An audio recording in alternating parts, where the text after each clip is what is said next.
अस्सलाम वालेकुम।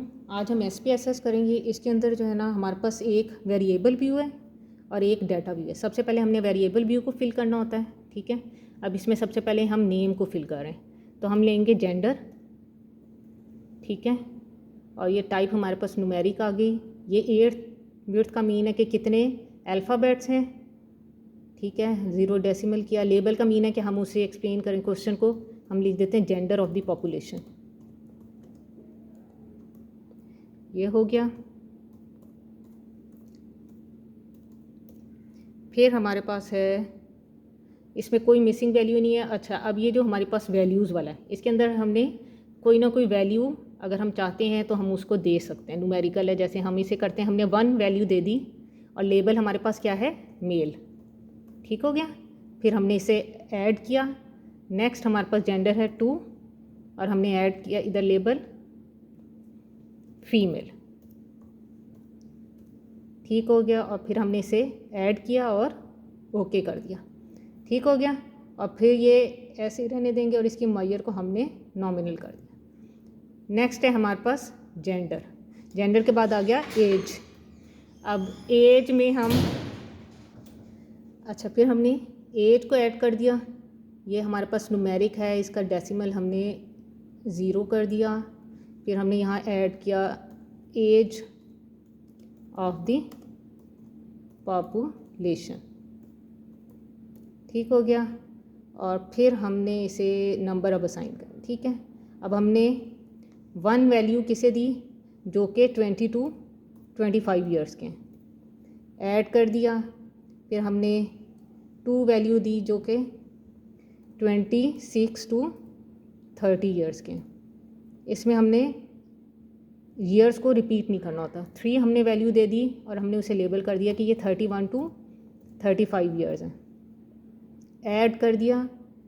और फिर हमने 4 वैल्यू दी 36 to 40 ईयर्स, ठीक है। इसे भी हमने ऐड किया और फिर हमने ओके कर दिया। अब ये हमारे पास सारा हमारा वैल्यू आ गई। अब हम इसे देखेंगे डाटा व्यू पे, ठीक है। अब डाटा व्यू पे हम एक अजम्पशन पे इसे फिल आउट कर देंगे, ठीक हो गया। अच्छा, ये हमने सारी एज्यूम करके इसमें वैल्यूज़ हमने जेंडर और एज में लिख दी हैं।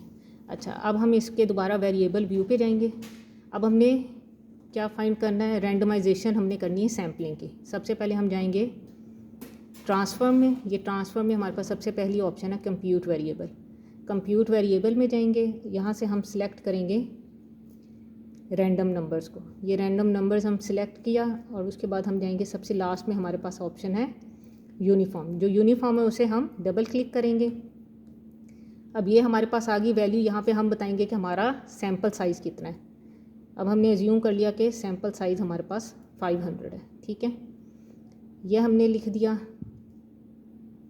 और फिर हम यहाँ पे अपना टारगेट वेरिएबल का नाम लिखेंगे। वेरिएबल हमारा रैंडम वेरिएबल है कि हमने रैंडमाइजेशन की है। अब इससे हम ओके कर देंगे और ये हमारे पास यहाँ से हम 0 और फिर हम इसे देखेंगे डाटा व्यू पर और ये हमारे पास रैंडमाइजेशन ऑफ द सैम्पलिंग होगी, ठीक हो गया।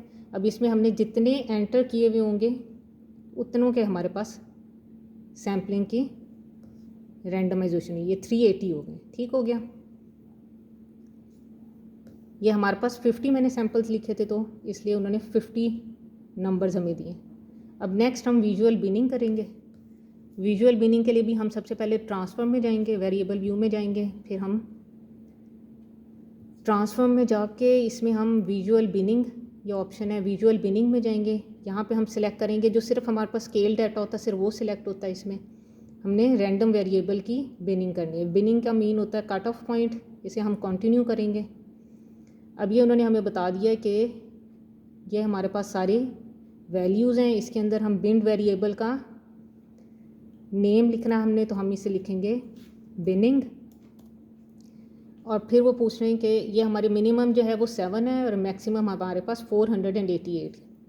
अब इसमें हम क्या करेंगे, कट ऑफ पॉइंट्स बनाएंगे अपनी उससे, ठीक है, तो हमने पहला कट ऑफ पॉइंट दे दिया 15 पर, और कितने कट ऑफ पॉइंट्स चाहिए हमें, तो मैंने 10 कर दिए। अब नेक्स्ट वो हमें इसकी विड्थ और लास्ट कट ऑफ पॉइंट हमारा कहाँ है वो बताएंगे, फिर हम इसे अप्लाई कर देंगे। ये हमने अप्लाई कर दिया, ये उन्होंने जितने मैंने कहे थे उन्होंने उतने कट ऑफ पॉइंट्स बना दिए इसमें। फिर हम इनकी क्या करेंगे, इनके मेक लेबल्स, ये उन्होंने हमें लेबलिंग कर दी है, और फिर हम इसे ओके कर देंगे, और ये हमारे पास विजुअल बिनिंग आ जाएगी। इसे हम डाटा व्यू में देखेंगे। ये हमारे पास उन्होंने विजुअल बिनिंग कर दी है। ठीक हो गया, थैंक यू।